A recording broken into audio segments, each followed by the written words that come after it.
Dear viewers, আমি আজকে আমার একটা হসপিটালের চেম্বার শেষে কিছু কথা বলতে চাই। একজন পুরুষ মানুষের ডেইলি কোন কোন খাবারগুলো খাওয়া উচিত। যদিও সব একসাথে সংগ্রহ করা সম্ভব না, কিন্তু সপ্তাহে একদিন দুই দিন এই খাবারগুলো থাকে। আমি আজকে এই খাবারগুলো সব টাচ করছি।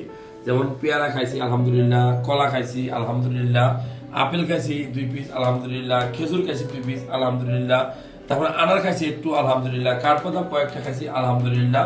এরপরে আমি এই কিসমিস খাইছি আলহামদুলিল্লাহ, শুক্রিয়া। তারপরে কাঁচা বাদাম, কাঁচা আম, এই দুই ভাবেই খাইছি আমি। একটা হলো মরিচ মাখানো, আর একটা সরাসরি মরিচের গুঁড়া দিয়ে কাঁচা মরিচ দিয়ে খাইছি। এছাড়া এই যে খাবারটা সারাদিন খাইছি আমি, সেটা হলো লেবুর শরবত।